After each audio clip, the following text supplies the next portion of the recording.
नमस्कार मित्रों, पुत्र प्राप्ति के उपाय के अंतर्गत हम आपके लिए लेकर आए हैं, जिसे आपको पुत्र प्राप्ति करने में बहुत ही ज्यादा हेल्प करेगा।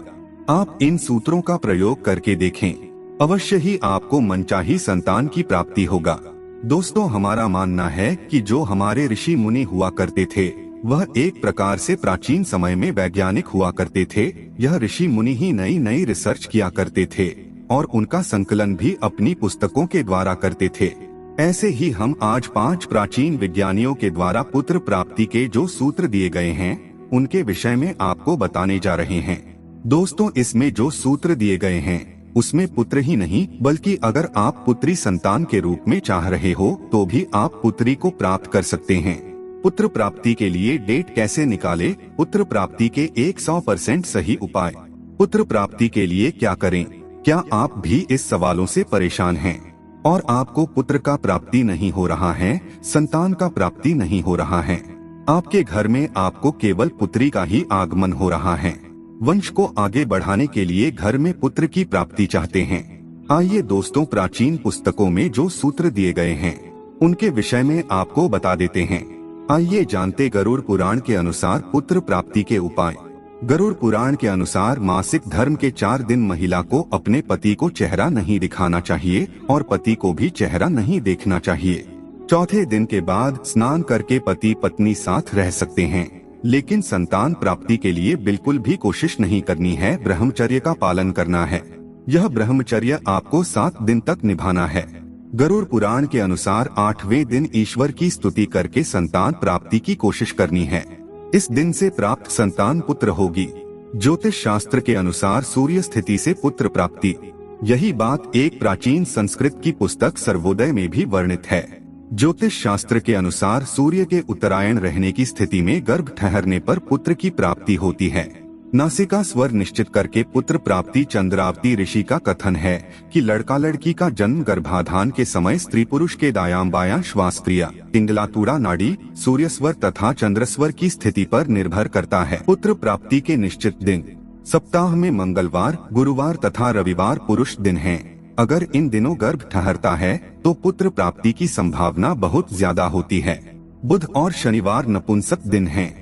अतः समझदार व्यक्ति को इन दिनों का ध्यान करके ही गर्भाधान करना चाहिए।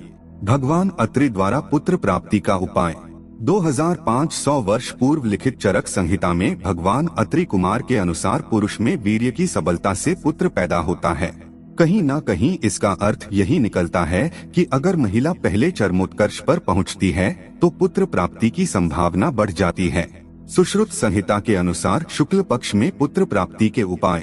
2000 वर्ष पूर्व के प्रसिद्ध चिकित्सक एवं सर्जन सुश्रुत ने अपनी पुस्तक सुश्रुत संहिता में स्पष्ट लिखा है कि मासिक स्राव के बाद 4, 6, 8, 10, 12, 14 एवं 16वीं रात्रि के गर्भाधान से पुत्र जन्म लेता है, लेकिन यह तारीख शुक्ल पक्ष में होनी चाहिए। शुक्ल पक्ष में पुत्र प्राप्ति के उपाय के रूप में यह विधि समाज में बहुत प्रचलित है। शिव पुराण के अनुसार पुत्र प्राप्ति के उपाय। अपनी कुंडली के अनुसार किसी भी शुभ मुहूर्त में, या कुंडली नहीं है तो पंडित के अनुसार किसी भी शुभ मुहूर्त में संतान गोपाल मंत्र के 1.25 लाख जाप शुरू कीजिए। यह जाप आप संकल्प लेकर कीजिए। इसका विधि विधान आप किसी भी ज्ञानी ब्राह्मण से जान सकती हैं, जो आपकी ही आसपास आपको मिल जाएंगे। उनके सानिध्य में इस जाप को पूरा करें। जाप शुरू करने से पहले आप श्री गणेश को नमन अवश्य करें। साथ ही बालमुकुंद, लड्डू गोपाल जी भगवान की पूजन करें। उनको माखन मिश्री का भोग लगाएं। मंत्र: उकली देवकी सूत गोविंदो वासुदेव जगत्ते देही में तन्य कृष्ण त्वामहम शरणंगता क्ली। पुत्र प्राप्ति के लिए घरेलू उपाय। पुत्र प्राप्ति के लिए डेट कैसे निकाले? लड़का पैदा करने का उपाय। पुत्र प्राप्ति के उपाय। पुत्र प्राप्ति के लिए हमें क्या करना चाहिए? बहुत से ऐसे लोग हैं जिनको केवल पुत्री का ही प्राप्ति हो रहा है। उनके घर वंश वृद्धि में बाधा है। उनके घर में संतान का उत्पत्ति नहीं हो रहा है। लोग तरह तरह के उपाय कर चुके हैं, फिर भी पुत्र की प्राप्ति नहीं हो रहा है, जिसके कारण लोग डॉक्टर से या मंत्रोच्चार या जो कुछ भी लोग बताते हैं उसको करते हैं, लेकिन फिर भी उनको निराशा ही हाथ लगती है। संतान प्राप्ति के लिए नियम। संतान प्राप्ति के लिए जो भी माता इच्छुक हैं, उनको कुछ नीचे बताए गए नियम को पालन करने की जरूरत है। जो भी स्त्री पुत्र को जन्म देना चाहती हैं या प्राप्त करना चाहती हैं, उनको विशेष रूप से इस नियम को पालन करना है। जब स्त्री को अशुद्धि अवस्था प्रारंभ होता है, उस दिन से इस नियम को शुरू करना है। मान लीजिए कि किसी स्त्री को अशुद्धि अवस्था आज रात्रि 12 बजे के बाद से लेकर कल के रात्रि 12 बजे के पहले तक के बीच में जब शुरू हो रही है, उसी दिन से अशुद्धि अवस्था को गिनने का प्रारंभ किया जाएगा।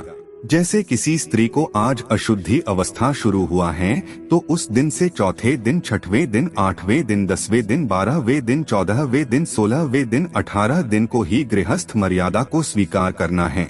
इस दिन के अलावा किसी भी दिन आपको गृहस्थ मर्यादा को स्वीकार नहीं करना है। इस नियम को आप कड़ाई से पालन करेंगे तभी यह 100% काम करेगा। जैसे यदि किसी स्त्री को अशुद्धि अवस्था आज रात्रि 12 बजे के बाद शुरू हुआ, तो उसको आज से 4 दिन गिनती करना है। यदि किसी स्त्री को अशुद्धि अवस्था आज रात्रि के 12 बजे के 1 मिनट पहले, 2 मिनट पहले, 5 मिनट पहले भी शुरू हुआ, तो उसको कल से ही 4 दिन गिनती करना है।